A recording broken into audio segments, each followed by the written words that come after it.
on attaque cette table ronde nommée « Quel avenir et quelle reconnaissance pour les métiers de l'EDD ?» On a 1h30 ensemble et on va faire cette table ronde sous une forme un peu différente peut-être de ce que vous connaissez. Donc on aura une première partie table ronde classique avec 4 intervenants qui vont intervenir. Et ensuite, vous voyez, il y a 2 chaises vides. C'est pas qu'il nous manque des intervenants, c'est que ce sera vous les intervenants. Donc dans la deuxième partie de la table ronde, quand je vous annoncerai que le bocal est ouvert, nous sommes dans un bocal, vous pourrez venir poser une question ou intervenir, m'apporter un témoignage, ce que vous aurez envie de dire. Quand votre intervention ou la réponse à votre question sera apportée, vous pourrez quitter la chaise. Si vous avez une question et que les chaises sont déjà prises, vous vous positionnez derrière ceux qui sont assis et vous pouvez leur faire signe qu'ils signent sur l'épaule qu'il y a quelqu'un qui attend. Voilà. Est-ce que la consigne est claire? Oui. Très bien.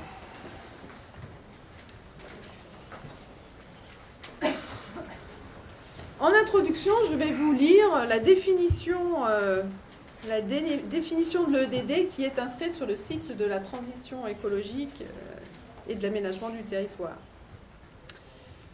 On peut lire là que l'EDD englobe à la fois une acquisition de connaissances concernant le monde des non-humains, ses mécanismes, ses interfaces avec l'usage qu'en font nos sociétés, et un apprentissage transformateur dont l'objectif est bien de changer la personne, ses points de vue, ses croyances, ses comportements, ses institutions sociales. Les institutions. Je pose cette définition-là, on pourrait en débattre, on va d'ailleurs en débattre un peu, mais l'objet, pour commencer, va être un peu différent, un peu un autre axe. D'abord, je vous présente Florence Grand. Donc, vous êtes conseillère à la Dragès au pôle formation certification des métiers de l'animation. Noémie Huby, chef de projet Graines, en charge notamment de la formation. Olivier Martel, vous êtes chef de projet du plan d'accompagnement à la transition et à la résilience pour la métropole de Lyon. Et Grégoire Delforge, vous êtes directeur du CFEDD, donc Collectif français pour l'éducation à l'environnement vers un développement durable. Vous avez quelques petites minutes chacun pour vous présenter. Florence, si vous voulez commencer. Oui, merci pour cette invitation. Alors, je vais me faire un peu le relais aussi de mes collègues, puisque moi, je suis en charge d'un diplôme du champ de l'animation professionnelle qui est le CPGEPS, le niveau 3. Mais au sein du service, nous avons aussi les coordinatrices du BPGEPS, DE, DES. Donc ça a été rapidement évoqué ce matin, tout à l'heure, dans la restitution. C'est vrai que les diplômes de jeunesse et sport... Juste vous, d'où vous parlez. Pour l'instant, oui, juste voilà. d'où vous parlez. J'ai fait. Eh bien Noémie, moi je travaille aux Graines depuis quelques années maintenant, mais ça fait maintenant 18 ans que je gravite dans le domaine de l'EDD, où j'ai démarré en tant qu'éducatrice à l'environnement, enfin en changeant de métier progressivement, de responsable pédagogique, chargé de mission, et maintenant chef de projet, en charge de la formation. Voilà. Olivier Martel, le mouvement associatif a envoyé des élus dans les collectivités, mais parfois aussi des techniciens comme moi-même, puisque à titre bénévole, j'ai été cofondateur et président du Graines Rhône-Loire, puis après du Graines Rhône-Alpes, trésorier du réseau national École et Nature, qui est devenu Fresnes, etc. Et puis, après, toujours bénévolement, membre du jury national du comité environnement de la Fondation de France. Et puis après, quand les collectivités m'ont débauché, parce que j'ai même pas postulé, pour faire le court, au Grand Lyon, je suis devenu le représentant de France Urbaine, qui est l'association des comités urbaines de France, dans l'espace français de concertation en éducation environnement. Donc c'est un domaine qui m'a pris toute ma vie, quoi. Pour faire court, une grande partie de ma vie professionnelle. Voilà. Merci. Pour faire court. Donc je dirige le collectif français pour l'éducation et l'environnement, qui est la tête de réseau associatif national du champ de l'éducation à nature et environnement, et qui est composé d'une part d'un collège national avec toute une panoplie d'associations d'échelle nationale et de fédérations associatives de têtes de réseau nationales, France Nature Environnement, l'UNCPIE, la LPO, mais aussi les foyers ruraux, les scouts, etc., Terragir, j'en passe. D'une part, un collège national et d'autre part, un collège régional qui rassemble les graines ou apparentés. Et notre objet social, comme toute tête de réseau associatif national, représenter, promouvoir, développer l'éducation environnement et mobiliser. Donc, voilà, 4 missions qui sont celles classiques d'une tête de réseau. Donc, dans la présentation de l'étude, on a pu voir que le domaine de l'EDD est trop méconnu en tant que domaine professionnel. Est-ce que Grégoire, vous pouvez nous faire un rapide panorama de ce qu'est l'EDD aujourd'hui? Alors, j'adorerais, mais nous n'avons pas la journée pour en parler. Peut-être que je vais juste, par rapport à la porte d'entrée de notre table ronde, qui est la reconnaissance des métiers et la formation, je vais peut-être commencer juste par parler de 3 clichés sur lesquels il faut lutter en permanence. Le premier, c'est que l'éducation environnement, nous ne sommes pas là pour s'occuper juste des enfants, des fleurs et des papillons.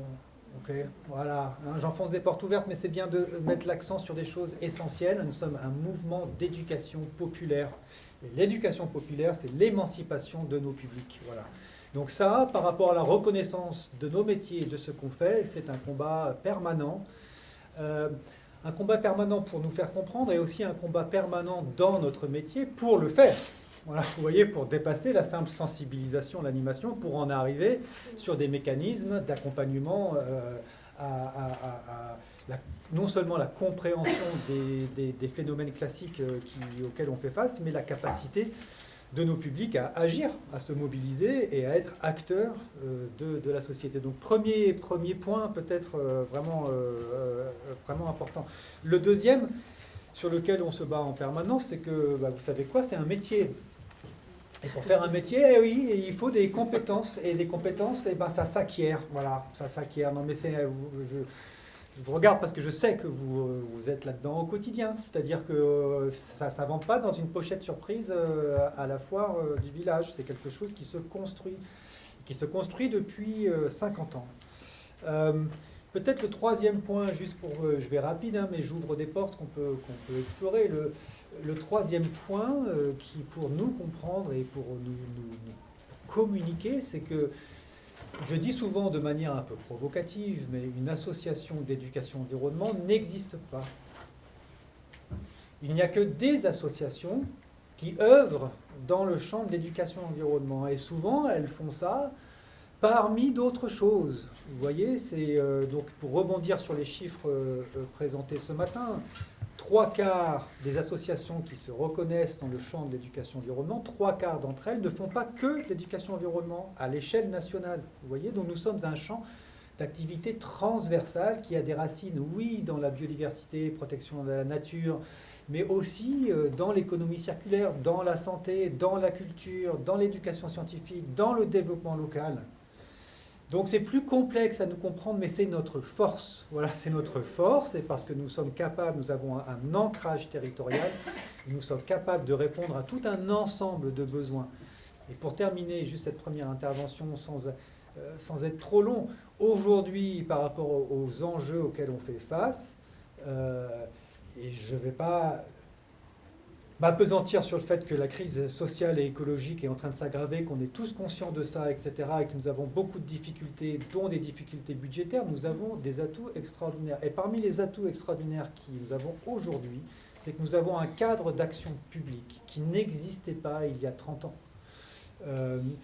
Nous avons toute une série de politiques publiques structurées liées à la transition écologique qui peuvent être un plan climat, qui peuvent être un contrat local de santé, qui peuvent être énormément de choses. Et toutes ces politiques, tout ce cadre d'action publique aujourd'hui nécessite d'être accompagner, c'est-à-dire la participation citoyenne, mobilisation citoyenne et les associations qui œuvrent en éducation environnement ont un rôle extrêmement important à jouer là-dessus. C'est un besoin de nos partenaires publics, c'est une compétence qui est là sur le terrain et il y a un champ à investir. Je parlais tout à l'heure, je questionnais mon collègue sur où en était un peu la métropole de Lyon, parce qu'on se voit seulement une fois tous les 10 ans. Et Olivier me disait, voilà, il y a un budget de 3 millions d'euros lié à l'éducation environnement pour accompagner la politique publique de transition écologique de la métropole de Lyon. C'est incroyable. C'est incroyable, c'est non seulement des ressources, mais c'est aussi un vivier pour aller chercher les citoyens et pour les engager dans la conception de ces politiques publiques et dans leur réalisation. Voilà, quand je prends un exemple et après je m'arrête, un plan climat, un plan de mobilité douce, il y a un besoin énorme d'accompagnement des citoyens pour qu'ils investissent ces cadres et les collectivités ont énormément besoin de ça. Elles font de l'ingénierie d'une politique publique et elles ont besoin de ces intermédiaires, de ces partenaires associatifs que nous sommes pour les capitaliser et les rendre utiles. Merci pour cette introduction finalement positive. On va aller plus sur le métier en tant que comment on acquiert les compétences, puisqu'on ne trouve pas dans un paquet bonus pour les plus vieux, parce que les jeunes ne connaissent pas. C'est comme le macramé, c'est les vieux trucs. Ça revient. Florence, je vais vous demander quelle est la place aujourd'hui de l'EDD dans les formations au métier de l'animation, plus spécifiquement, puisque...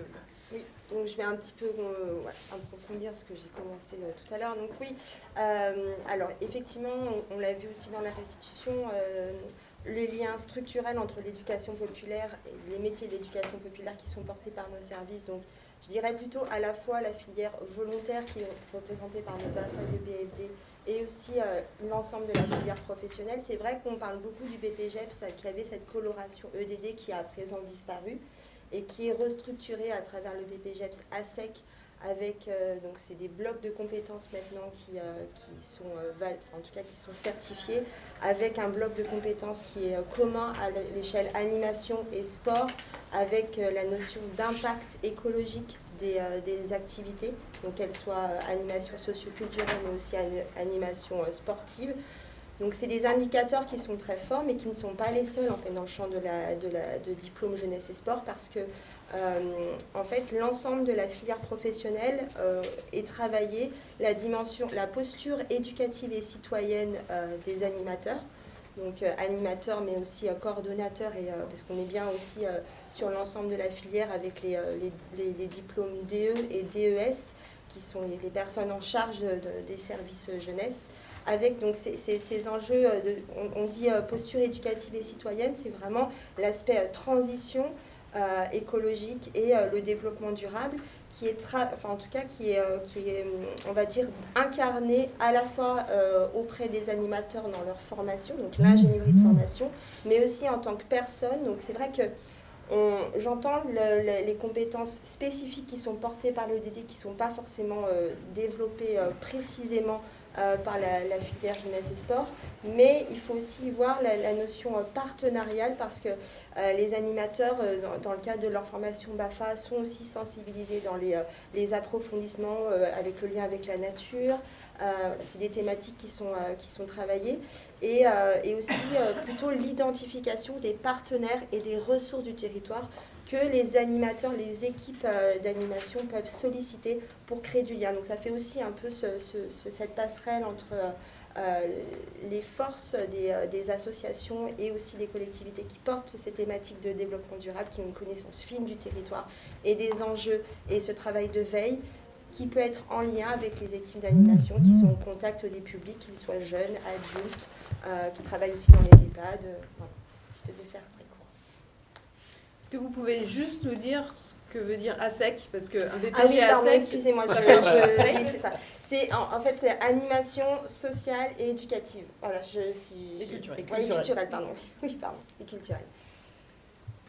Donc le BPGEPS est une des formations qui existait sur le DD, mais qui était relativement peu. Alors, peu- oui, c'est vrai, pardon, j'ai pas trop de données de. Oui, c'est bien de. J'ai pas forcément donné Pour de repérer. énormément. Donc, en fait, historiquement, on avait 2 organismes de formation dans la région Auvergne-Rhône-Alpes. Un qui était porté par le Puy-de-Dôme et un autre, un lycée qui était dans l'Ain. Donc, c'était les 2 centres qui proposaient un BPGEPS avec cette coloration EDD. Et là, comme on est en mise en place de cette réforme, on n'a pas vraiment de visibilité sur ces organismes de formation s'ils souhaitent, on va dire, reproposer un BPGEPS avec une coloration. Voilà. C'est un peu le... nous sommes en phase de transition et les organismes de formation sont aussi en transition. Donc, on a peu de visibilité. Mais en tout cas, j'insiste vraiment sur la dimension éducative et citoyenne parce qu'elle est travaillée par l'ensemble des organismes de formation et, comme je le dis, du niveau 3 du CPGEPS jusqu'au niveau 5. Enfin, jusqu'au niveau 6, pardon. Voilà. Donc l'ensemble de la filière et avec ce lien aussi la filière volontaire, le BAFA et le BFD. Merci. Excusez-moi, vous pouvez nous rappeler la filière parce que ça a l'air d'être très clair pour vous, mais alors moi c'est Oui, javanais. Pardon. Donc, quand je dis filière, on a donc le BAFA et le BAFD. Donc, le BAFA, le brevet aptitude aux fonctions d'animation. Le BAFD, qui est le brevet d'aptitude aux fonctions de direction. Donc, quand on dit filière volontaire, parce que c'est des brevets, donc ce n'est pas des diplômes qui sont reconnus par les services de l'État, mais il n'empêche que ce sont des professionnels qui travaillent auprès des publics. Et quand on a filière professionnelle, donc le certificat professionnel éducation populaire et sport, donc CPGEPS, on a le BPGEPS, qui est à la fois animation et sport. Donc on a différentes filières. On a le DEGEPS et le DESGEPS. Le BP Un peu la étant niveau nomenclature. bac, Niveau bac et ensuite... DE bac plus 2 et DES bac plus 4. En gros. Donc je me retourne à nouveau vers vous, Grégoire. Donc avec les réformes dans le métier de l'animation, enfin les diplômes de l'animation, que font les têtes de réseau pour pallier à cette disparition d'une spécialisation EDD? Eh bien, d'abord, ils ont subi, parce qu'en fait, on a subi cette réforme. Mais juste pour être polémique, aujourd'hui, je pense que la réforme est une bonne chose, même pour nous. Alors, si on juste, j'essaie d'être court, hein, si on prend un peu de recul, parce que je sais qu'effectivement, cette filière de formation, ça peut sembler être du javanais, de l'extérieur. Alors, en termes simples, en fait, la réforme, c'est quoi? Il y a une loi en 2018 qui s'appelle la loi pour choisir son avenir professionnel. La plupart des gens connaissent ça via Calliope, pour ceux qui... Voilà, Calliope, ça date de la réforme. Mais plus globalement, cette réforme, c'est quoi? C'est avant, il y avait un métier, et en face d'un métier, il y avait un diplôme. Et on faisait un métier, et on y restait toute sa vie. Vous connaissez le truc. Bon, et aujourd'hui, c'est plus ça, d'accord? Aujourd'hui, on change. Aujourd'hui, on parle de trajectoire professionnelle. Combien de gens dans la salle? On fait plusieurs métiers, et c'est bien, hein, on est d'accord, voilà, on évolue. Donc, quand on parle de formation, de compétences dont on a besoin, on s'adapte à ça. La loi, elle vient dire, bon, bah, maintenant, on va moins réfléchir un diplôme, un métier, qu'on va réfléchir une trajectoire avec des situations professionnelles. Et dans différentes situations professionnelles, on a besoin de compétences spécifiques. La loi, en 2 mots, c'est ça. La réforme, c'est ça. Alors nous, l'éducation environnement, on a perdu le seul diplôme, éducation environnement. C'est pour ça qu'au début, on s'est dit, bah merde. Oh ben, au fait, on n'était pas au courant, c'est quand même dommage. Hein. Bon, voilà. Donc c'est là où on s'est dit, bon, bah, à partir de là, qu'est-ce qu'on fait? Voilà, qu'est-ce qu'on fait? Alors, en gros, le BPGEPS ASEC, alors derrière ces termes barbares, c'est en gros le diplôme qui va permettre à des acteurs de faire de l'éduc-pop auprès de publics en face à face. Voilà. Et le BPGEPS ASEC, ça va être le diplôme qui va permettre de faire ça. Donc ce qu'on va faire, ce qu'on est en train de faire, et ça avance très bien, c'est de dire, ok, super, il y a un BPGEPS qui permet de faire de l'animation et de l'éduc-pop avec des publics, et on va amener une formation complémentaire, ça s'appelle un certificat de spécialisation, un certificat complémentaire, éducation de l'environnement. Et on va aller amener des compétences complémentaires, spécifiques, aux besoins, aux compétences qu'on a besoin de déployer sur le terrain. Et on a regardé, et c'est là que je regarde Olivier, parce qu'on est d'accord là-dessus, on a regardé aujourd'hui par rapport à il y a 30 ans, quelles sont les compétences quelles sont les compétences spécifiques dont on a besoin pour faire ces métiers-là. Par exemple, pouvoir manier les politiques publiques de transition écologique, pouvoir adapter ces compétences professionnelles à comment j'insère un projet éducatif dans le cadre d'une politique publique. Si on avait le temps, je pourrais projeter, on a questionné 600 employeurs du secteur sur ces compétences, lesquelles sont, etc. Juste pour vous donner quelques chiffres qui complémentent ceux de tout à l'heure. Aujourd'hui, alors je ne les ai pas sous les yeux, je pourrais les regarder, mais je vais les faire de tête. C'est à peu près 80% de ces 600 employeurs qui ont du mal à embaucher. Okay, c'est énorme, en fait. Hein. C'est 40% de ces structures qui ont embauché sur les 5 dernières années. Pas pour remplacer, hein, qui ont développé. C'est 20% de ces structures qui prévoient d'embaucher dans les 2 années à venir. Je donne des chiffres parce qu'on est dans un climat morose. Okay, moi, je vous donne des chiffres pour vous dire, on se développe. Les besoins, ils sont là, on se développe. Donc cette formation certifiante éducation environnement, elle pourra s'associer. Et un point important.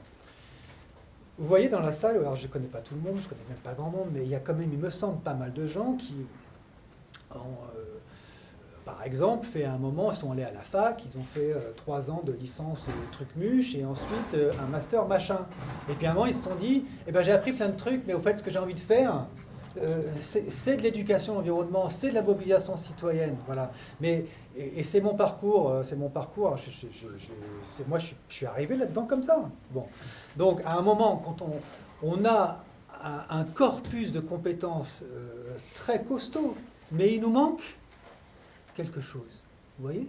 Alors ça peut être des gens comme ça qui ont une trajectoire, qui vont avoir besoin en gros, de compétences spécifiques complémentaires. Soit ça peut être des jeunes qui partent sur un BPGEPS ASEC pour s'engager dans les métiers de l'animation. Et je dis notre parce que c'est notre, en tant qu'Exopé branche éclat, notre formation certifiante qu'on est en train de construire, elle pourra soit s'associer à un BPGEPS ASEC. Je suis un organisme de formation, je fais un BPGEPS ASEC et je l'associe à la formation certifiante complémentaire éducation environnement. Très bien. Elle pourra aussi tenir toute seule. Elle pourra aussi tenir toute seule. J'ouvre une formation de quelques semaines complémentaire spécifique à l'éducation environnement, parce qu'il y a plein de gens qui arrivent dans le milieu, qui ont des compétences, mais qui ont besoin de compétences complémentaires. Et c'est ça qui est en train de se passer actuellement. On construit cette réponse. C'est pour ça que je dis qu'aujourd'hui, ce qui n'était pas le cas il y a un an, je commence à être convaincu que c'est une bonne réforme pour nous, parce que je redonne un autre chiffre et après j'arrête. Le BPGEPS EDD, notre formation phare qu'on avait depuis 2011, 150 certifiés par an en France. Bon, ça ne marchait pas. On peut s'accrocher à quelque chose, puis il y a des moments où il faut regarder les choses en face. On ne va pas changer la face de la transition écologique en France avec 150 nouveaux diplômés par an. Ça ne va pas marcher. Voilà. Donc là, moi, ce que j'espère demain eh ben, on décuple ça. Demain, on a 1500 personnes qui passeront par une formation plus courte, plus péchue, plus ciblée sur nos besoins en compétences et plus adaptée au profil des trajectoires professionnelles multiples qui sont les nôtres dans le secteur. Merci. Vous pouvez préciser à quelle échéance Alors, on m'a dit qu'on parlerait, que je reviendrai plus tard là-dessus, c'est ça, pour donner un non, tu peux le faire maintenant. Ok. Alors, on avance à marche forcée, pour 2 raisons principales. La première, c'est qu'au fait, les derniers BPGEPS EDD, ils ont été lancés en octobre 2024. Et ils terminent là, bientôt, là. Et on ne veut pas qu'il y ait une carence d'offres de formation. C'est pas possible, en fait. On a tellement besoin, là. C'est pas possible. Donc, on veut que dès la fin des derniers BPGEPS, il y ait une offre. Et la deuxième raison pour laquelle on avance à marche forcée, c'est que je pense beaucoup aux organismes de formation sur le terrain. La vie des OF, c'est compliqué. Il y a des modèles économiques qui sont complexes. Et il ne faut pas qu'il y ait de perte de compétences. Il ne faut pas que ces organismes de formation qui ont des compétences de formateurs en interne, ils se retrouvent avec un blanc pendant 1 an ou 2, et après, comment ils vont faire? Et on a une chance incroyable, c'est qu'on a un syndicat employeur qui s'appelle Exopé, qui est très compétent et très à l'écoute du terrain.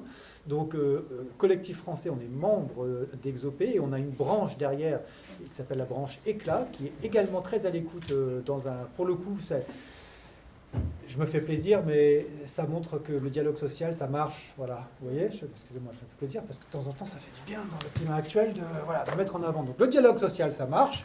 Il y a des syndicats employeurs, des syndicats salariés qui travaillent et ils nous donnent les moyens de faire ça pour répondre précisément à la question. D'ici la fin de l'année, donc là, on a fait une étude qui a prouvé le besoin, qui nous a permis de passer à la phase 2. La phase 2 commence en septembre, on va faire de l'ingénierie de certification. On va déposer à France Compétences au répertoire spécifique, autre terme barbare, à la fin de l'année. C'est objectif, on est d'accord? C'est l'objectif. On va enchaîner avec des premières promotions tests expérimentales en 2026 qui nous permettront d'aboutir à la formalisation de la certification fin 2026 et d'avoir à partir de fin 2026 une nouvelle certification. Ok, merci. Donc au-delà de la formation initiale, il y a aussi de la formation professionnelle continue. Noémie, quel est le rôle de la formation continue dans la montée en compétence des acteurs de l'EDD? Alors déjà, j'en profite suite à l'intervention de Grégoire pour excuser Uniformation Auvergne-Rhône-Alpes et Exopé au niveau Auvergne-Rhône-Alpes qui se sont impliqués, enfin Uniformation, dans l'enquête sur les métiers et formations qui n'ont pas pu être là, ni l'un ni l'autre, aujourd'hui étaient en déplacement. L'axe formation Graines, ça a toujours été un axe fort en fait du projet associatif du Graines, dans l'angle de favoriser la montée en compétences et l'outillage des acteurs-actrices de l'éducation au sens large. On a la certification Calliope, mais on ne l'a jamais passée pour les formations diplômantes certifiantes. Nous, on les a en action de formation continue, classique, on va dire. Et ces formations, c'est pas le Graines uniquement qui pense ces formations. Elles sont construites à partir de l'analyse d'une étude des besoins des personnes sur le terrain et elles sont là pour répondre. Elles sont travaillées collectivement avec un groupe d'adhérents, adhérentes du Graines, en partie du groupe de travail formation et de partenaires extérieurs, pour répondre justement à ces enjeux et ce besoin qui naissent en fait des enquêtes. Elles sont là pour finalement apporter des petites cordes à son arc, des petites formations plutôt courtes, de une journée jusqu'à 2 semaines selon les thématiques. Alors on est de moins en moins sur des formations d'une journée, on va de plus en plus à partir de 2 jours.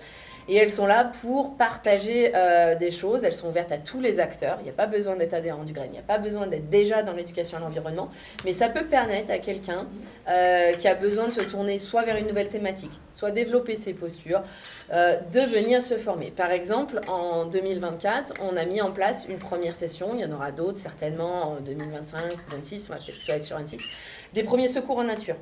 On a pas mal de structures qui se forment sur le PSC1 classiquement, etc. Et nous, on a mis en place une première session de 2 jours des premiers secours en nature. Donc c'est l'équivalent, en fait, mais pour les professionnels qui sont dehors. Donc c'est ce type de formation qu'on va aussi de plus en plus chercher à mettre en place. C'est des choses qui sont adaptées et qui correspondent à ce qu'ont besoin les acteurs du domaine de l'éducation à l'environnement. Ça n'enlève rien, la méthodologie du PSC1 ou d'autres formations. Mais on va essayer d'aller grappiller vers des formations. Et de plus en plus, on essaye aussi de répondre à des problématiques de territoire, de délocaliser les formations dans d'autres, parce qu'on est quand même une région qui a 12 départements. Voilà, on fait souvent venir les gens à Lyon, c'est vrai, mais on se déplace aussi, on organise des sessions de formation en Auvergne, on essaye d'en mettre en Savoie ou en Haute-Savoie aussi, pour aller construire. Dernièrement, on a fait venir Louis Espinassou sur une formation de perfectionnement pour les animateurs nature, parce qu'il y a eu une grosse demande parmi les professionnels de la Haute-Savoie. Eh ben, on a une session, ça a permis à des gens qui travaillent sur le même département, voire même des villages à côté et qui sont professionnels de l'EDD, qui ne se connaissaient pas, et de construire aussi des dynamiques collectives. Voilà un petit peu.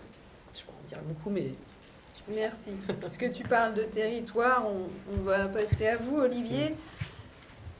Comment l'EDD s'inscrit dans les politiques publiques, notamment de la métropole de Lyon, mais peut-être plus largement avec ces histoires de définition de l'EDD Disons que pour nous, collectivités, il y a 3 sujets. Un, parce qu'il y a beaucoup de subventions aux associations. Quand je parle de ce budget-là, ce n'est pas que le plan d'accompagnement transition et résilience, c'est aussi des fonds de concours à des communes ou à des syndicats mixtes qui vont financer des associations, par rapport à ce que disait Grégoire. Mais donc, on se pose la question, par exemple, de comment on évalue l'énergie citoyenne d'une association, et pas simplement le renouvellement du projet associatif avec un DLA ou des choses comme ça, hein, parce que des tableurs Excel, on en a plein les tonnes, donc à un moment donné, il faut aller un peu sur le qualitatif. Ça, c'est le premier point. Deuxième point, c'est de quoi on parle. De quoi on parle, c'est-à-dire que historiquement, dans les années 80, il y avait des compétitions entre des organismes de formation. L'animation, c'était pour les groupes et pour le plaisir, type animateur de colo, enfin, etc. L'éducation, c'était sur l'individu et sur la souffrance. Et puis, historiquement, d'un seul coup, les gens se sont dit que la planète est en souffrance, donc on va faire de l'éducation environnement. Et là, je vois dans l'étude d'opportunité du CFE que j'ai lu en détail, on revient au thème animation-environnement. Alors que moi, j'ai participé à un premier BAFA éducation-environnement en 1994, qui était fait par la FRAP Neisser, Famille Rurale Ferme École du Forez, et l'Union Régionale des MJC. Vous voyez, il y avait un croisement de tout, et on revendiquait un BAFA et qualification éducation-environnement. Et puis après, il y a eu des histoires du type le premier diplôme d'État BTEP environnement, qui était fait par les CMEA et l'Union Régionale CPIE. Ça va vous étonner énormément, mais par exemple, les balades sensorielles étaient strictement interdites. Donc, parce que jugées trop sur les émotions, trop mystiques, religieux, etc. Donc moi, j'emmenais les stagiaires BTEP environnement se former dans un autre CPIE du Haut-Jura, se former aux balades sensorielles. Pour vous dire qu'il y a des trucs, ça c'était un gros combat, ça. Hein, parce que le premier diplôme d'État, c'était que les connaissances scientifiques, absolument, et pas les émotions du tout. Il ne faut pas parler des émotions du tout. Hein. Donc ça a été des enjeux importants. Et donc c'est toujours la question de l'animation, c'est-à-dire que côté collectivité, on a la filière animation de la fonction publique, ce que je disais à Grégoire, dans l'évolution à venir, il ne faut surtout pas oublier d'inviter le ministère de la fonction publique autour de la table, parce que sinon la filière animation de la fonction publique, qui est limitée qu'au cadre B, pas au cadre A, donc tous les postes qui sont en éducation environnement sur les cadres A, on est passé par des petits postes en refaisant des formations ici ou là, sur plutôt ingénieurs en général, mais c'est un vrai problème de parcours, d'une part, avec des diplômes des fois qui ne sont pas reconnus. Moi, je suis un ancien de l'Université de Montréal, donc ces diplômes-là, ils ne sont pas reconnus en Europe, hein, mais on s'en fout, je les fais quand même. Donc ça pose des problèmes de ce type-là. Et puis côté collectivité aussi, on a beaucoup été impacté par la psychologie sociale, sur tout ce qui est changement de comportement. Et en clair, les sciences de l'éducation ont complètement perdu la bataille dans les collectivités. Ça, c'est clair et net. Et donc, pourquoi ? Parce que les directions on dit, ouais, les panneaux publicitaires, c'est bien, mais ça ne suffit pas, il faut trouver de la communication engageante. Donc, on a fait pas mal de séminaires, entre autres avec la région PACA, sur des idées aux actions, hein, sur les engagements de changement de comportement, qui a mobilisé à peu près une quinzaine d'universités françaises sur les changements de comportement. Et donc, moi, l'autre point faible que je vois, c'est la question des méthodes pédagogiques, en particulier, comment, parce que sur la métropole, à peu près les 80 qui interviennent, c'est plutôt une formation master, plutôt licence pro ou master technique, et éventuellement option BAFA. Et dans les structures, ce qui n'était pas le cas il y a 15 ou 20 ans en arrière, où pour équilibrer le modèle économique de la structure, les gens avaient le BFD, parce que pendant les vacances, il fallait faire rentrer des sous aussi dans la structure pour salarier les postes. Et donc, ils faisaient aussi des centres de vacances et des centres de loisirs. Et donc là, on voit maintenant des animateurs qui sont spécialisés sur le scolaire. Donc ça, c'est positif. Globalement, l'éducation nationale, enfin, Sophie est derrière moi, je crois, elle est contente au niveau de la direction académique, globalement. Hein. Mais par contre, on voit des éducateurs environnement qui n'ont jamais passé une semaine jour et nuit avec un groupe d'enfants. Et donc ça, quand on fait classe dehors, par exemple, moi je pose la question sur les formations, parce qu'on a formé à peu près 350 professeurs d'école sur classe dehors. Est-ce que vous avez dormi tout seul une fois la nuit dans la nature ? Et même dans les formateurs, il y en a qui ne l'ont pas fait. Donc Et ça, il n'y a pas besoin de connaissances scientifiques, hein, c'est du vécu usagé. Hein. Donc voilà, donc c'est aussi comment, pour revenir sur le sujet, comment sur les méthodes pédagogiques et la recherche universitaire en éducation environnement est vraiment intégrée dans les pratiques pédagogiques. Après, comme dit Grégoire, le lien avec les politiques publiques, ça se fait automatiquement, hein, parce qu'il y a beaucoup d'appels à projets, donc on a toujours le débat appel d'offres, subvention de projet, convention pluriannuelle, qui est quelque chose de classique. On voit qu'il y a de plus en plus d'appels d'offres développés dans les collectivités. Pourquoi ? Parce que je pense qu'il y a un manque de formation continue des techniciens de collectivité dans ce domaine. Pendant 10 ans, moi, j'ai animé et organisé avec le Centre national de la fonction publique des formations qui s'appelaient « Mettre en place une politique d'éducation environnement ». Là, à ma connaissance, le CNFPT ne fait plus ce type de formation. Donc, résultat, qu'au côté association, il y ait des choses qui évoluent comme ça, moi, je suis très content, hein, parce que ça dépoussière un peu les formations et ça redonne un souffle aux formations. Mais en face, si vous avez un technicien qui connaît, qui a le feeling avec les associations, bah, ça va le faire un peu. Mais il y a une méconnaissance profonde de l'éducation environnement, c'est-à-dire que les agents de collectivité, ils sont formés au code des marchés publics et il n'y a pas de vie en dehors du code des marchés publics.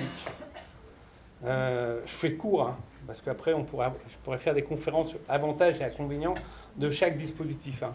Mais c'est un vrai problème. C'est un vrai problème parce que ça veut dire que quand on est en appel d'offres, ça veut dire que la collectivité a un besoin avéré. Est-ce que vous pensez que le citoyen il a un besoin avéré d'entendre le message descendant de la collectivité ? Pas sûr. Voilà, ça c'est le premier point. Et puis après, il y a des questions de fond, c'est-à-dire, est-ce que l'éducation est une marchandise comme une autre ? Et donc, si oui, allons-y sur les appels d'offres. Mais c'est ça des questions politiques. Hein. C'est vraiment des questions politiques, ça. Parce que les conventions pluriannuelles, je vois, nous on a des ébauches avant les élections. Oui, il faut faire vite des conventions pluriannuelles. On sait que si on a un changement d'exécutif, on a vu ce qui s'était passé à la région. Hein. La veille des élections, ils ont eu des conventions pluriannuelles. Et puis, pouf, ça a été rompu par l'ancien président Wauquiez du jour au lendemain, alors que les conventions pluriannuelles étaient signées. Hein. Donc, c'est pas voilà une sécurité. Donc voilà, c'est un panorama un peu rapide. Chaque chapitre de ce que je viens de dire pour en faire une conférence, débat. Voilà, mais bon, j'ai passé une vie là-dedans, donc voilà quoi, c'est tout. Quoi. Je vous explique un peu les trucs, mais pensez bien à former les agents des collectivités hein, dans le processus national. Parce que sinon, vous voyez, surtout en période de contraintes budgétaires. Moi, je vois en dehors de la métropole, la communauté de communes Vallée du Garon, quoi, qui est vraiment de l'autre côté de la métropole. Ils se sont dit, oh, ben, l'éducation environnement, c'est un supplément d'âme, c'est pas le monde sérieux. Allez hop, on supprime et on passe de 90 000 à 0 € le budget éducation environnement. Vous voyez, donc il faut développer un argumentaire d'utilité sociétale sur cette éducation environnement. Puis j'arrête là. Merci. Parce que ça pose beaucoup de questions et de débats derrière. Oui, c'est sûr. Le bocal est ouvert. Vert et vert. La première sera la plus dure. Vous pouvez même venir à deux. Il y a 2 chaises disponibles. Et si vraiment vous êtes hyper timide et que vous ne voulez pas venir sur les chaises, vous pouvez me passer un petit papier. Il y a une personne. Moi, je me lance. J'ai parlé tout à l'heure avec quelqu'un qui m'a raconté une petite anecdote. Alors, du coup, je vais faire la rapporteuse, mais j'ai trouvé ça très intéressante parce que j'avais suivi un petit peu les travaux de l'UNAT sur le tourisme social et familial. Et ils constatent en fait qu'il y a 40% de gens qui ne partent pas en vacances. Et bon an, mal an, ces 40%, ils restent. C'est presque du structurel. Et la personne que je ne pourrais pas citer parce que je ne me souviens plus de son prénom m'a dit moi je fais de l'accompagnement à des balades en nature et je travaille beaucoup pour des centres sociaux, des MJC, etc. Et parfois c'est assez extraordinaire parce qu'on fait des balades avec des gens qui n'ont jamais en fait eu le contact avec la nature, qui vivent dans des parts d'immeubles, etc., depuis des années, qui ne sortent jamais. Et je me dis, alors ça, pour le coup aussi, c'est une des politiques publiques qui peut être investi comme argumentaire. C'est de dire, mais vous parlez d'ensauvagement, de tout ce vocabulaire, voilà. Et l'éducation à l'environnement, ça peut être aussi un moyen de permettre aux gens d'avoir une autre approche et entre eux, chez eux, et de leur donner aussi en même temps le goût pour la nature. Donc voilà, je voulais juste faire ce petit témoignage parce que je pense effectivement qu'il faut faire un peu le cheval de Troie. Et j'allais dire, moins les politiques seront convaincus, plus il faudra faire le cheval de Troie. Donc arriver par des biais un peu détournés. Voilà, je ne peux pas rester. Mais c'est un problème culturel. Nous ici, on a organisé 3 journées de rencontres avec la Fédération des centres sociaux, le réseau des MJC et les acteurs de l'environnement en 2 ans pour développer des projets. On fait un appel à projet métropole quartier d'été. On n'a pas vu la progression des projets environnement dans l'appel à projet métropole quartier d'été, qui sont pour juillet-août, quoi, en clair. Parce que les structures disent, comme elles se sont spécialisées sur le scolaire, elles sont à 100 à l'heure pour le scolaire toute l'année. Et puis après, on sait qu'il y a pas mal de gens qui partent plus en vacances parce qu'ils n'ont pas les moyens. Et ben, ils ont double sanction. Ils partent pas en vacances et ils n'ont pas d'éducation environnement au mois d'août parce qu'il n'y a plus personne. Donc ça veut dire qu'après 3 forums, 3 rencontres qu'on a organisées ici, ça n'a pas matché. Après, la Fédération des centres sociaux avec qui on a une convention nous dit « Ah, mais c'est culturel, ça prend du temps, etc. » Je dis « Au bout de 3 rencontres, si vous avez des clés pour ouvrir d'autres portes sur ce domaine-là, ça serait bien, parce que justice sociale et environnement, ça rime, quoi. » Pour apporter un point de vue complémentaire, les MJC et les centres sociaux sont des acteurs de l'éducation à l'environnement aujourd'hui. Ce n'est pas les autres, il n'y a pas nous et les autres. Oh, on est d'accord. Et la Fédération nationale des centres sociaux a un magnifique projet associatif. Ils changent tous les 3-4 ans la transition écologique et l'accompagnement de leur public à la transition écologique au cœur de leur projet associatif sur la prochaine période 3-4 ans. En Nouvelle-Aquitaine, la Fédération des centres sociaux bosse étroitement avec l'IFRE, l'Institut de formation de recherche en éducation et environnement, pour mettre en œuvre ce projet. Là, on est en Auvergne-Rhône-Alpes. En Occitanie, la FR, la Fédération régionale MJC, est au CA, bureau du GREN Occitanie. Et il y a des formations des MJC, des personnels des MJC, pour intégrer l'éducation à l'environnement dans le projet. Donc tout ça, c'est en mouvement. J'essaye souvent d'amener des contrepoints, parce qu'on a une tendance à voir le noir. Mais voyons ce qui se passe, au fait. Hein. C'est en train de bouger partout, là. Et notamment, les fédérations, je vais dire, cœur de l'EduPop, pour moi, comme sont les MJC, historiquement, qui sont des structures magnifiques. Et en complément, en Auvergne-Rhône-Alpes, le GREN porte une formation interassociative avec l'Union régionale des centres sociaux, Promotion Santé Auvergne-Rhône-Alpes, le mouvement associatif et la Beaucité. Qui s'appelle face aux crises environnementales et sociales, des repères pour agir collectivement. Moi, je me questionne. C'est vraiment ouvert. Alors, ça va être moins positif que ce que vous avez sorti. Vas-y. Je viens là pour casser. Non.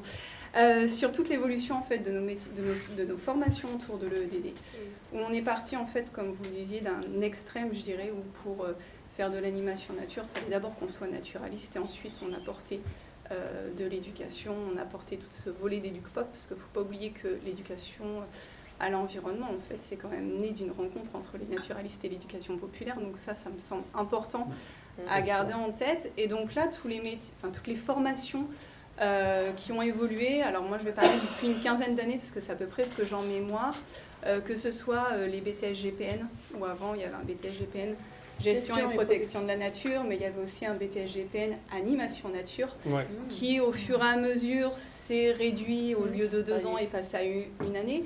Et puis, ça doit être vraiment depuis 2012, quelque chose comme ça, il ne reste plus qu'un seul BTS GPN qui fait à la fois gestion et protection de la nature et à la fois animation. Et après, il faut se débrouiller avec tout ça pour avancer. On a des licences professionnelles qui étaient spécifiques à l'éducation à l'environnement qui ont disparu au profit d'autres formations.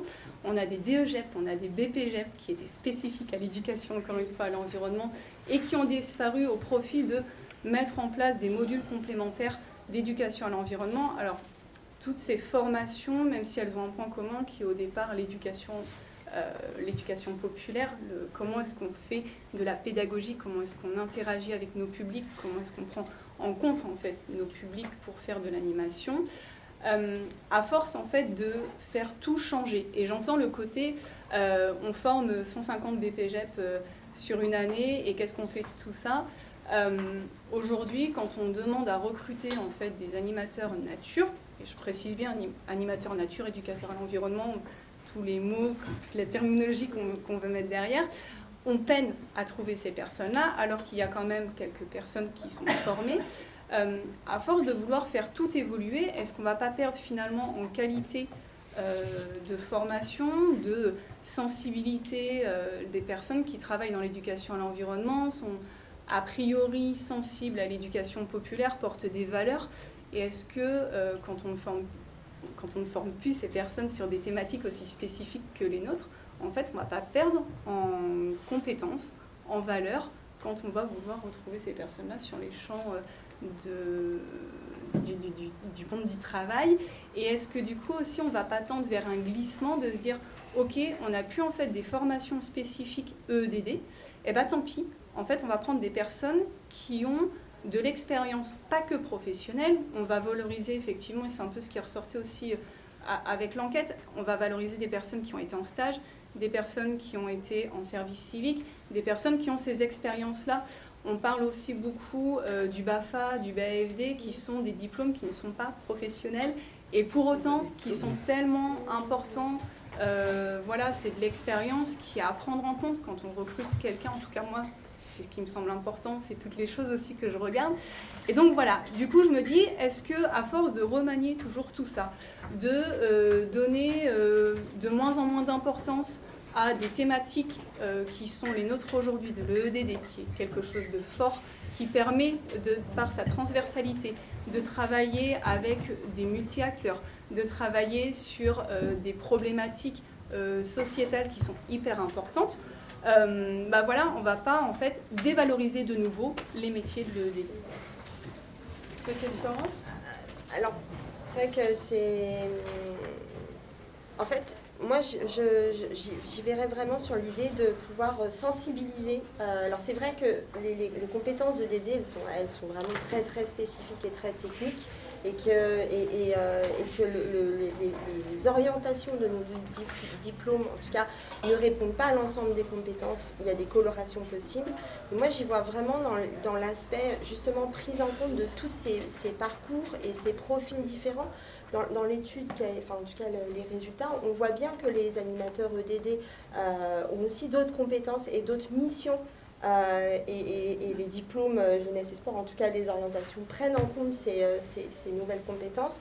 Mais moi je crois vraiment il faut y voir à la fois dans l'aspect sensibilisation, formation, qu'elle soit en respectant le curseur pour chaque diplôme, mais aussi identifier les acteurs, les partenaires qui sont associatifs, qui ont cette technicité. Là je ne parle pas forcément, enfin c'est vraiment l'aspect en tout cas qui est travaillé avec les organismes de formation pour que les équipes d'animation elles soient à la fois sensibilisées, questionnées à ces sujets qui sont importants, mais aussi si elles ne maîtrisent pas ces thématiques-là.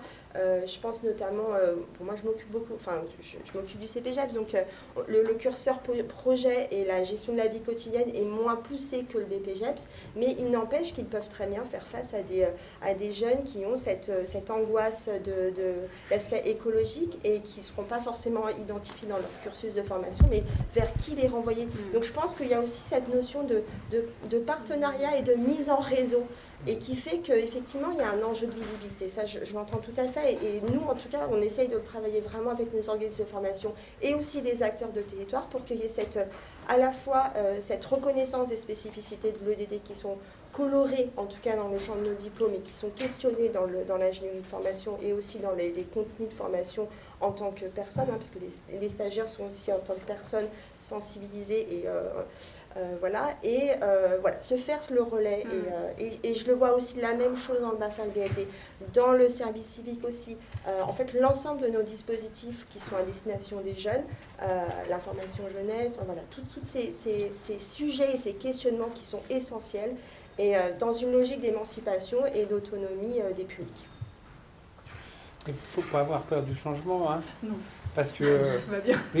imaginez, nous, depuis plus de 30 ans qu'on est sur ce domaine-là, les choses ont sérieusement évolué, quoi. Toi. Oui. Non, mais l'ensemble de l'éducation environnement a beaucoup évolué en 30-40 ans. C'est-à-dire que quand je disais les balades sensorielles, c'était strictement interdit, n'importe quel animateur nature qui démarre, ces balades sensorielles. S'il ne connaît pas les balades sensorielles, c'est qu'il y a un trou dans la raquette, hein. Donc, vous voyez ce que je veux dire? Donc c'est pas une inquiétude à avoir, parce que ça fait partie de la vie, quoi, qu'il y ait des souffles nouveaux qui arrivent. Après, c'est savoir comment ces souffles-là puissent s'intégrer dans un territoire.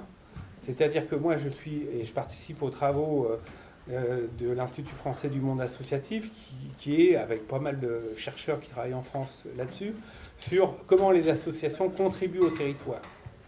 Donc c'est intéressant de voir à chaque fois, c'est pas simplement que les processus, mais aussi les valeurs.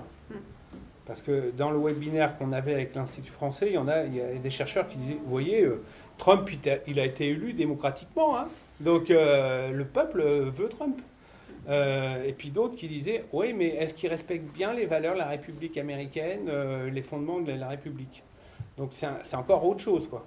Et c'est vrai que nous, dans les conventions qu'on a avec les associations, on demande dans la convention, est-ce que vous avez signé le contrat d'engagement républicain sur les valeurs de la République? Mais quand même, il y a des débats, surtout avec les collègues de la politique de la ville, sur est-ce que ce contrat d'engagement républicain ne va pas étouffer certaines initiatives citoyennes de culture qui ne sont pas franco-françaises, etc. Voilà, je ferme...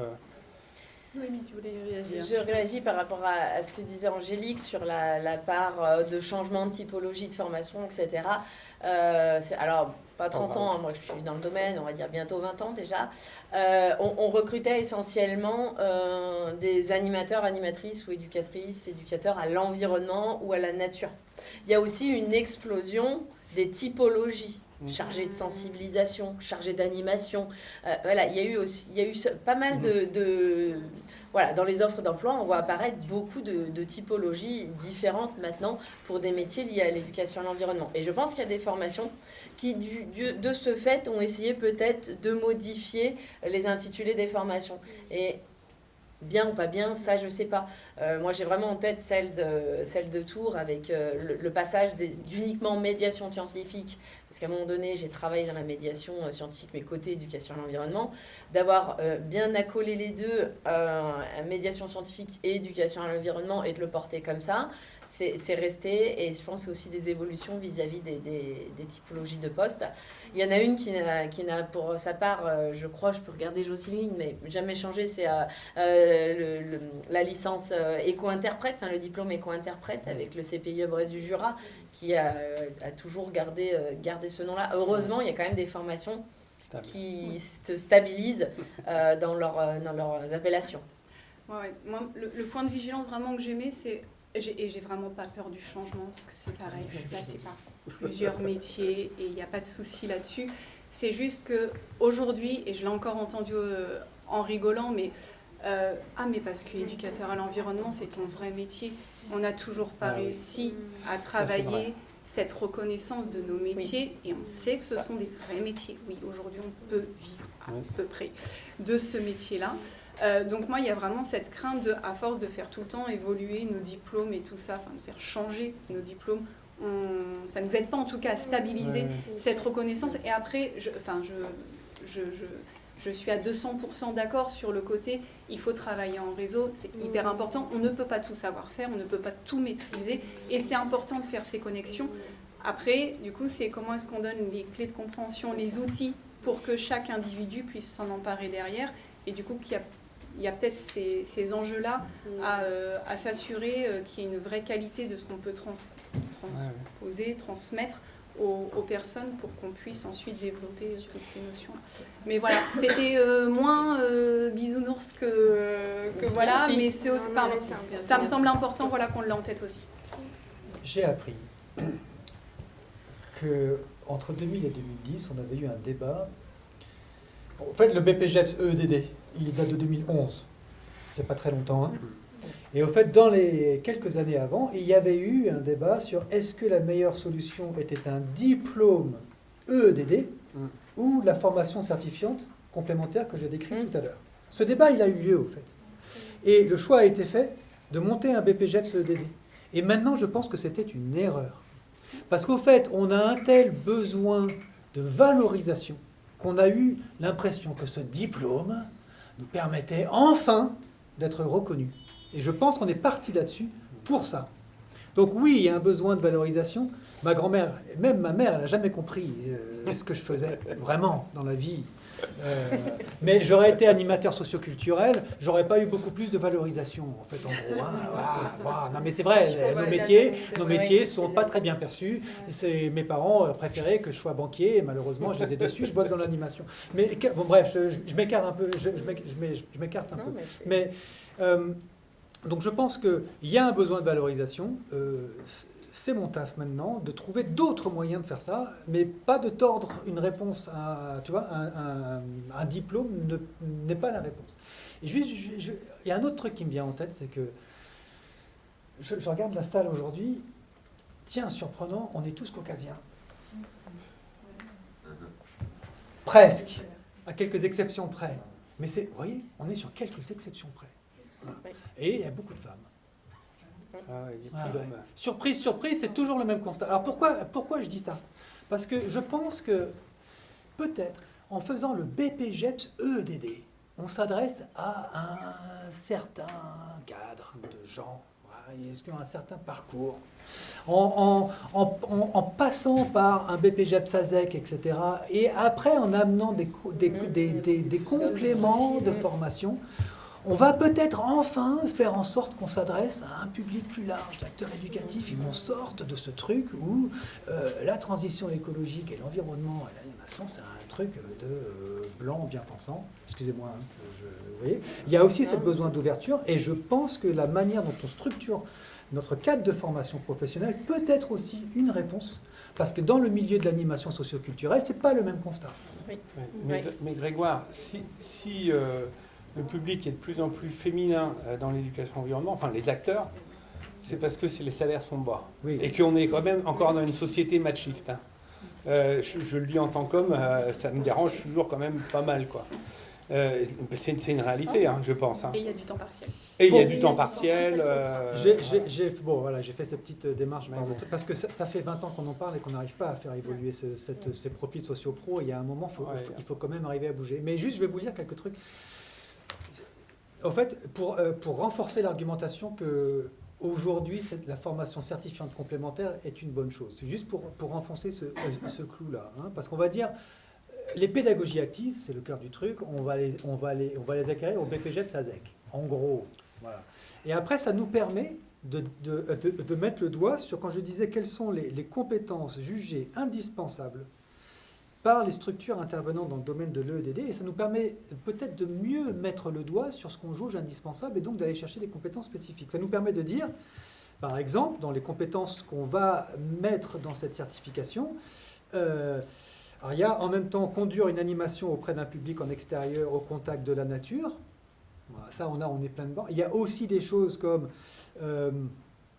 lire et repérer les potentialités d'un territoire, ses caractéristiques et ses ressources pour ancrer les actions d'éducation environnante dans un contexte local. Vous voyez l'ancrage territorial. Enfin, je lis des choses qui nous paraissent il me semble toutes évidentes, mais là, on en a 10. Et dans les 10, on met exactement comme assurer une veille scientifique, technique et réglementaire sur les enjeux environnementaux et les politiques publiques liées à la transition écologique et leurs évolutions. Ça nous permet de faire un condensé des 10-15 compétences donc, qui nous paraissent vraiment spécifiques à notre métier et donc de les mettre en valeur quelque part, plutôt que de les englober dans un diplôme d'EducPop avec des compétences de pédagogie active qui sont celles de l'EducPop. On fera l'évaluation dans 10 ans. Il y a juste un point positif peut-être en ayant eu un BPGEP EDD, c'est qu'à France Travail maintenant, on a une case en fait qui est dédiée. Animateur nature, ça existe. Moi, quand j'ai postulé à France Travail en 2009, ça n'existait pas encore. Alors, à l'automne 2025, Oui. il y aura une nouvelle fiche métier Mais qui sera inscrite au code ROM 4.0 via la n'existait branche pas. éclat. c'est déjà un début. Ouais. Et Merci. qui a été préparé collectivement. Une autre question? La future fiche métier, elle va s'appeler comment? J'ose pas le dire parce qu'après Olivier va me tomber dessus. Ah bon? Animation environnement. ça va. Animateur-trice nature environnement. Et Attendez, oui, venez. Et la ville n'est pas beaucoup présente là-dedans. Alors que beaucoup de citoyens habitent en ville. Bon, voilà quoi. Ça me- Qui commence? Merci. Je ne sais pas comment formuler ma question, moi encore. Peut-être. Moi, je l'ai noté. Alors, bonjour, moi je suis donc Charlotte. Je suis directrice à la Maison du Vélo à Lyon. Donc, j'ai une question. Je dois vous avouer, j'espère de ne pas être à côté de la plaque parce que moi, je découvre un petit peu ce que c'est ce métier puisque je débarque en France Enfin, j'ai débarqué en France il y a 5 mois. Donc, je découvre un petit peu tout ça. Voilà, alors ma question. Donc nous, ce qu'on fait évidemment, c'est des formations à la mobilité à vélo. Donc on va évidemment développer, pour que les gens fassent de la mobilité, roulent à vélo en ville, mais aussi pour développer l'autonomie, changer leurs pratiques de déplacement, mieux comprendre les enjeux aussi écologiques du quotidien et se réapproprier le territoire d'une autre façon. Donc je pense qu'on rejoint vraiment les objectifs de l'EDD. Mais ce n'est pas toujours reconnu ni vraiment intégré dans les dynamiques. Donc c'est comment mieux faire reconnaître cette dimension éducative et environnementale dans notre travail, mais aussi dans l'autre sens, comment les acteurs de l'EDD, donc collectivités, institutions, organismes de formation, peuvent-ils mieux nous identifier comme partenaires aussi à part entière? J'ai déjà répondu un peu, Charlotte. Oui, parce qu'on s'était eu. J'ai déjà répondu, c'est-à-dire que moi, il y a 15 ans, j'ai tapé à la porte de la maison de vélo en disant un jour ou l'autre, les pistes cyclables vont se développer sur la métropole. Il faudrait peut-être que vous mettiez à l'éducation au vélo. Et puis, à l'époque, vous nous avez répondu c'est pas notre priorité associative, dont acte. Nous, c'est les adultes, point. Terminé. Donc, on a refermé le couvercle. Et puis, il y a eu Cyril qui est arrivé, qui est un salarié de la maison du vélo. Donc, ça s'est développé. Mais globalement, ça reste timide. En clair, Maison du vélo, et puis tous les acteurs du vélo, c'est 5-6 projets dans les collèges maximum par an, sur nos 83 collèges publics.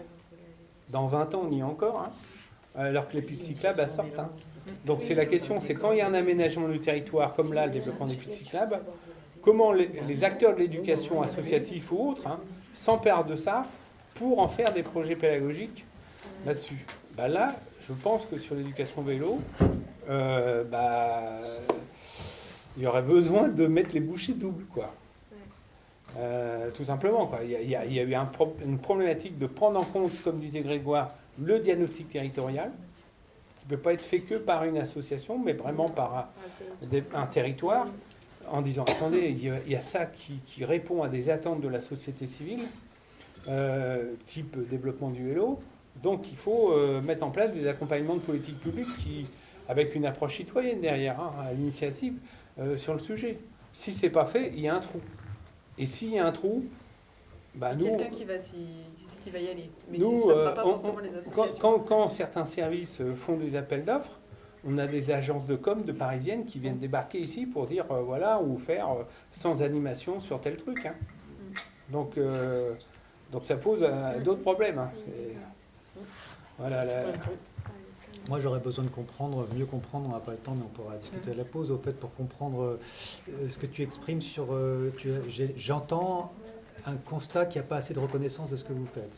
Mais dans les premières phrases que tu as prononcées, que tu as prononcées tout à l'heure, si tu veux, tu présentes un projet pédagogique d'éducation environnement, j'ai aucun doute là-dessus, si tu veux. Voilà. Donc c'est peut-être qu'une des pistes, c'est de savoir comment l'argumenter. Alors moi, tu vois, je dirais pas éducation au vélo, Parce que pour moi, il me semble que le vélo est un moyen d'éduquer à l'environnement, de faire prendre conscience des enjeux de santé, de changement climatique, d'aménagement du territoire, etc., etc. C'est peut-être une manière de dérouler l'argumentaire, que ce soit par rapport à la métropole du Grand Lyon, par rapport à l'Agence régionale de santé, par rapport, etc. C'est peut-être une voie, mais j'aurais besoin de mieux comprendre les freins sur lesquels vous butez dans les liens avec vos partenaires, ou alors en interne de la structure. Je sais pas. Merci, c'est Grégoire pour les pistes et les freins pour le vélo. J'avais compris la Question. Oui, mais alors moi, les très Les pratiques. pistes et les freins. Je parle au nom des individuels, le groupe là. Les autonomes. Autonomes, oui, j'ai repris comme ça, mais tout le monde n'était pas forcément d'accord, j'avais pas pris cette précaution.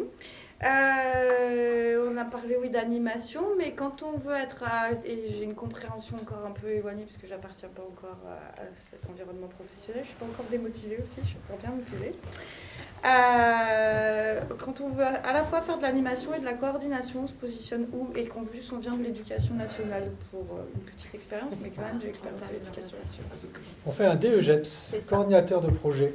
Ouais. DEGEPS DPT, alors DEGEPS ASEC maintenant, hein, mais c'est le niveau, en fait, alors le niveau, excuse-moi, je peux te laisser répondre d'ailleurs. Mais l'État et le secteur associatif et les collectivités, vous voyez, sont extrêmement liés en permanence. Donc c'est le niveau au-dessus du bébé. Des fois, il faut revenir à un c'est par là. Oui, parce que ça nous permet d'avoir les contenus théoriques pour vraiment creuser ces sujets-là. C'est des formations qui se font en alternance. Et voilà, il faut vous renseigner. Et il y en a à Lyon, parce que je vais pas. Alors, c'est vrai que c'est pas ma filière, mais je pense qu'il y en a à Lyon. Ou la licence pro, coordination de projet en éducation environnement à Florac. À Florac aussi. Ouais, moi, je compte pas déménager. Et moi, la question on voit sur le territoire de la métropole, le développement des auto-entrepreneurs ou entrepreneuses en éducation environnement. Mais quand je dis développement, c'est pas 10 ou 20 personnes, hein, c'est beaucoup plus. Hein. Et donc, ça nous pose question sur le rôle des associations. C'est-à-dire que si on part d'un diagnostic territorial sur l'éducation environnement, une association, si on prend la définition du sociologue Touraine, c'est un ambassadeur de la société civile. Si l'auto-entrepreneur fait la fonction d'une association, il y a quand même une faillite dans le monde associatif. Parce que, alors, il y a deux réponses. Il y a la réponse, vous avez postulé à une association, puis pouf, la porte a été fermée. Donc, soit vous créez votre association, mais vous vous dites, je ne vais pas m'embêter avec un conseil d'administration, je vais faire plutôt entrepreneur, comme ça je suis libre et je travaille comme je veux. Je discute avec une entrepreneuse, je dis, moi je veux travailler 6 mois par an, puis le reste vacances, et pas avoir de conseil d'administration. Ok, mais après cet ancrage territorial, il se fait comment, quoi? Ça pose des sacrées questions, hein. Mais en tout cas, ce réseau d'entrepreneurs sur la métropole, c'est pas 10 ou 20 personnes, c'est plus. Hein. Oui. Rebondir sur l'aspect vraiment formation et par rapport à votre question, il ne faut pas aussi oublier la VAE. Donc effectivement, si vous avez enfin je dis vous, en tout cas en tant que professionnel, des expériences significatives, vous pouvez aller sur le site de la Dragesse Auvergne-Rhône-Alpes, vous prenez connaissance du référentiel qui est... en tout cas, les diplômes, nos nouveaux diplômes ont une déclinaison vraiment assez spécifique, des compétences d'activité, des compétences en tout cas attendues et aussi des certifications. Et ça vous permet, vous aussi, de positionner le curseur en fonction de vos missions et aussi de vos expériences. Donc, il y a l'aspect formation avec les diplômes et aussi la VAE. Ok, ça c'est super aussi. Noémie. Et puis après, oui, alors c'est vrai que Marc Alix du mouvement associatif Auvergne-Rhône-Alpes a dû nous quitter avant la table ronde. Il y a aussi un épuisement du bénévolat, hein, d'une manière globale dans le milieu associatif, ce qui explique peut-être aussi la difficulté à se monter en association, mais on observe aussi beaucoup. L'autre jour, j'étais en Auvergne, j'ai eu pas moins d'au moins 3 ou 4 personnes qui montent leur structure et automatiquement, c'est vers le statut d'auto-entrepreneur, alors par de l'isolement géographique, par des fois de la peut-être facilité, puis il y a eu un encouragement aussi, peut-être aussi par l'État, etc. C'est vrai que moi, j'encourage aussi ceux qui se montent à rentrer dans des collectifs, que ce soit les réseaux territoriaux, qu'il soit dans la Drôme, qu'il soit dans la Savoie, la Haute-Savoie, l'Auvergne ou même au niveau régional, au niveau du Graine, voilà, pour partager aussi collectivement des choses et rentrer dans des dynamiques, ne pas rester seul en fait. Voilà, ça peut s'entendre de créer son statut, mais voilà, ne restez pas seul. Alors des fois, il y a les scopes qui peuvent être aussi une opportunité également. Mais après, nous, collectivités, ça nous obligera à modifier aussi des fois les appels à projets. Oui. Parce que pour l'instant, nous, sur les appels à projets, les auto-entrepreneuses ne rentrent pas dedans. Parce qu'il y a eu une décision politique de privilégier les associations par rapport aux auto-entrepreneurs. Tout comme par exemple les agréments de l'éducation nationale. Aujourd'hui, il n'y a que les associations qui peuvent demander leurs agréments dans les académies. Alors nous, on a été Oui, elle est partie, Sophie. Alors, parce qu'on travaille avec eux, on a 3 académies dans la région, on travaille avec eux. Il faut savoir qu'avant le Covid, il y avait presque une obligation d'avoir son agrément académique pour intervenir dans les écoles. Ça s'est un petit peu endormi. Il faut savoir que là, ça revient beaucoup dans les 3 académies, à Clermont, à Grenoble et à Lyon. Et voilà, ils ont remobilisé des gens pour analyser. Sauf qu'à ce jour, il n'y a que les associations qui peuvent demander l'agrément pour intervenir dans les établissements. J'ai peut-être une solution, enfin une piste d'ouverture par rapport à cet agrément. Vous avez dans vos territoires des structures information jeunesse. Alors on dit anciennement PIGE, BIGE. Donc c'est des structures qui font de l'information et de l'éducation à l'information des jeunes et qui sont agréées par l'éducation nationale et qui peuvent aussi développer des projets et des actions en lien avec l'ODD. Et ça peut être des partenaires sur lesquels vous pouvez solliciter, co-construire et en tout cas aussi intervenir sur le champ éducatif. Et Guidasso, c'est pas la même chose? Alors Guidasso, c'est aussi un outil, mais qui est plutôt lié aux associations et qui a cet aspect fédéral, enfin en tout cas fédéral et fédérateur, collectif. Peut-être, si je peux me permettre, excusez-moi, je ne suis pas dans le vocal, mais sur les auto-entrepreneurs, au niveau des subventions, on peut faire une subvention à une association, une subvention à une collectivité, mais une subvention à un professionnel individuel, c'est pas possible. Voilà. Donc attention, et après on rentre dans le système des appels d'offres, où là c'est un entrepreneur, c'est une entreprise, il peut candidater, alors avec les moyens qu'il a, s'il est tout seul pour répondre à un énorme appel d'offres, enfin, voilà. Mais attention à ça aussi. La difficulté, c'est qu'on a aussi des cadres pour les financeurs.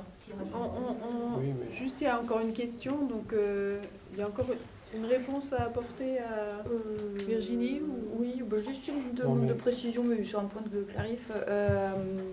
Les auto-entrepreneurs, qui du coup les emploie? C'est plus les assos? Ah non, c'est eux-mêmes. Oui, mais ils sont bien payés, donc qui leur demande d'intervenir? Ça peut être les écoles, ça peut être les assos, ça peut être... Mais c'était pour avoir aussi un espèce de camembert, c'est pas grave. Ouais. Je ne sais pas s'il y a un camembert. Je vais juste, on arrive vers la fin de la table ronde quand même. Oui. Donc on va pas avoir le temps de débattre, donc j'en profite pour jeter un pavé dans la mare. La montée en puissance de l'auto-entrepreneuriat est une énorme problématique qui vient fragiliser l'éducation environnement, voire la menacer à terme. C'est une problématique très délicate parce qu'elle ne concerne pas les auto-entrepreneurs ou auto-entrepreneuses, pas les personnes.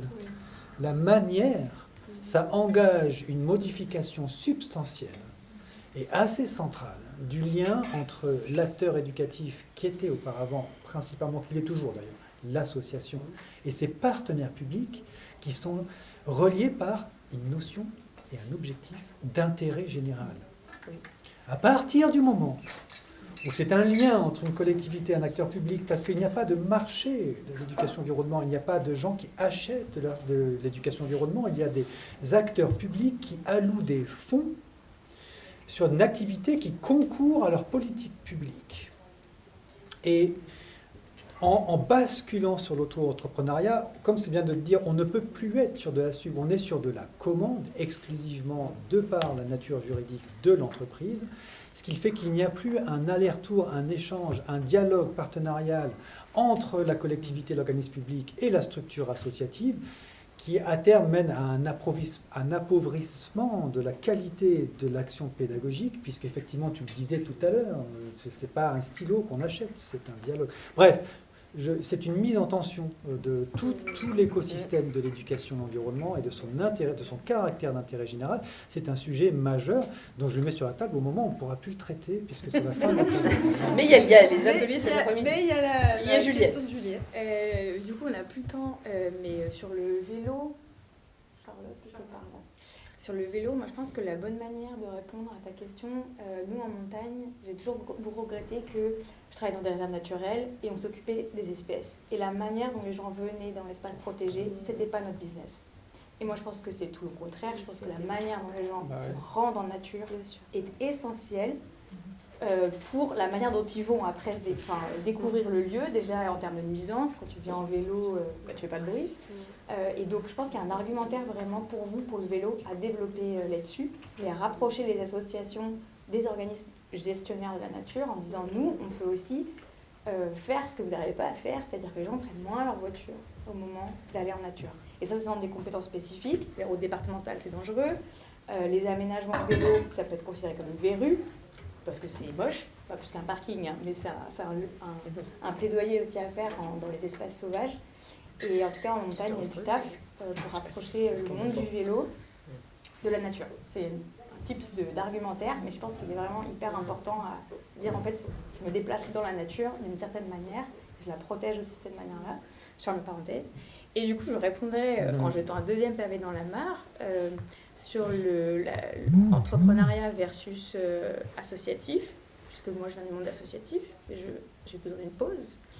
On ne peut pas continuer à professionnaliser par des diplômes, par des réflexions de haut niveau telles qu'on le fait aujourd'hui et ne pas se rendre compte que nos employeurs, quand on travaille dans l'associatif, sont des bénévoles non formés au RH, non formés aux enjeux des politiques publiques qui s'accélèrent. Vous avez dit qu'avant, il n'y avait pas de politique publique, maintenant il y en a. Il faut comprendre ce que c'est qu'un espace naturel sensible, il faut comprendre ce que c'est qu'un plan local de santé, toutes ces politiques publiques dans lesquelles on peut s'insérer, les appels à projets, les conventions pluriannuelles. En fait, tout ça, c'est une science, ça demande des compétences très fortes que nos employeurs, de toute évidence, n'ont pas, parce que souvent, s'ils sont retraités, ils n'ont pas évolué dans ce monde professionnel de l'environnement. Et si ils le sont par leur qualité d'employeur, si c'est des actifs par ailleurs dans nos CA, ils ne sont juste pas dispo en fait. Parce qu'eux-mêmes sont soit pris dans ces mêmes contraintes de baisse de subventions. Je peux parler du conseil d'administration et du CALP. On est quasiment tous employés dans des structures d'éducation à l'environnement qui elles-mêmes sont extrêmement fragilisées par la baisse de subventions. Donc pour moi, c'est un peu facile de dire « Ah oui, c'est un problème des entrepreneurs », mais je pense que c'est juste un moyen de fuir des contextes au travail qui deviennent de plus en plus délétères. Et en fait, on nous demande beaucoup plus de compétences et on fait les choses très bien. Et en fait, derrière, il n'y a pas on l'a dit, c'est des emplois précaires. On n'est pas du tout encouragé sur la formation continue. Vous recrutez des saisonniers co-volontaires. Jamais vous allez leur dire que le grain, il existe, qu'il y a un après, en fait, à tous ces contrats comme ça là, qui s'enchaînent. Ça, pour moi, on ne peut pas parler de continuité de nos métiers si on ne parle pas des conditions de l'emploi, qui sont catastrophiques dans les associations. Et c'est dommage que le mouvement associatif ne soit plus là, parce que, en fait, pour moi, c'est les deux faces de la même monnaie. Et l'éducation environnement, pour moi, elle est en danger pour ça, pour le statut de l'association. Eh bien, je vous invite à... Non, pas aller manger, justement, parce que j'ai participé à la journée du mouvement associatif Auvergne-Rhône-Alpes, justement, avec des gros ateliers sur les conditions et la qualité de vie au travail dans les associations en Auvergne-Rhône-Alpes. Donc, il y a les synthèses qui vont sortir, effectivement, sur tout ça. Et c'était le 5 juin dernier à Saint-Étienne. Donc, je pense que ça ne devrait pas tarder. On mettra ça dans la newsletter du Graine, quand ça sortira. Eh bien, merci beaucoup à tous et à toutes pour votre participation. Juliette, t'es dans le bocal, maintenant tu vas... Non, je rigole. Tu peux partir, mais les autres, bougez pas. Donc effectivement, les métiers de l'EDD, comme les autres métiers portés essentiellement par les assos, sont pas forcément bien reconnus, bien payés. C'est compliqué de travailler dans les assos. Ce que je retiens quand même de cette table ronde, c'est que que ça, personne n'en doutait, mais le DD est un métier qui demande des compétences. Et pour la petite anecdote, moi je suis bénévole dans une association employeuse d'une animatrice nature, qui est plus que animatrice nature, mais qui fait ça très bien et qui travaille de temps en temps avec des auto-entrepreneurs en renfort, parce que voilà, quand on fait deux, bah, elle est toute seule. Et qui me disait, en observant ses collègues bosser avec elle, elle disait « Ah bah oui, en fait, c'est un métier animateur. » Elle fait ça depuis qu'elle est toute petite, on a l'impression qu'elle baigne dedans. Et elle découvre qu'elle a des compétences que d'autres n'ont pas. C'est effectivement intéressant. On a parlé de transversalité, et la transversalité, elle se développe encore plus avec tous les enjeux de la transition écologique. Voilà. Est-ce que l'éducation à l'environnement, c'est que la nature, ou c'est le vélo, c'est l'alimentation, etc. Donc, encore un gros débat, des grosses discussions à avoir qui pourraient être de est-ce qu'on garde le terme aussi développement durable ou pas. Voilà, c'est des sujets qui seront les futures évolutions du secteur. À la métropole, on n'en a plus. Ah, là. Ça n'existe plus. Là. Jusqu'en 2030, ils existent au niveau international. Ouais, c'est ça. Collection de temps aussi, pas tout faire changer parce qu'il faut tout changer. Et pour J'en parle, mais on s'appelle ministère de la Transition. Et pour conclure, le DD, c'est aussi des opportunités. Et c'est sur ce mot-là que je vous invite à aller manger peut-être. Oui, oui, oui.